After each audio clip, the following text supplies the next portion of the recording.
I want to introduce something to you that we're going to talk more about next week, but I at least want to introduce it to you this week. It's a little phrase called, who's your one? You've heard this before, we've done it before, but we want to really emphasize it and bring it back this year. I want you to prayerfully identify at least one person this year, everybody in here, one person that you can build a relationship with and that you can begin to share the gospel with, somebody that's outside one of your children. Along the way this year, we're going to give you all kinds of ideas for what to do. It might be, for example, just simply asking them, how can I pray for you? It might be saying at least one time in the next 3 months, I'm going to invite them to come with me to church or to my small group, whichever one's a better fit.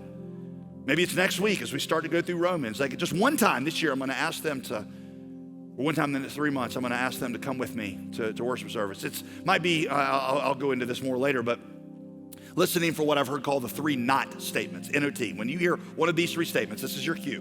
When somebody says, first of all, things are not going well, or they say, I was not prepared for that, or I'm not from here, or I'm new here, I'm not from around here. When any one of those 3 statements you hear, you immediately respond with, how can I pray for you, and I'd love for you to come to church with me.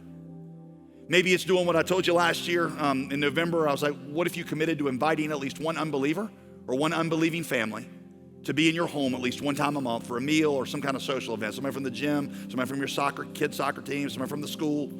At least one time a month, I'm gonna commit to doing something with somebody outside. I want you to begin to pray about one person who can be your one that you can pray about reaching out to over the course of the year. Who's your one is gonna force you to ask the very personal question, am I eager to share the gospel with people in my life and to invite somebody into this spiritual journey? Am I as eager as Paul was?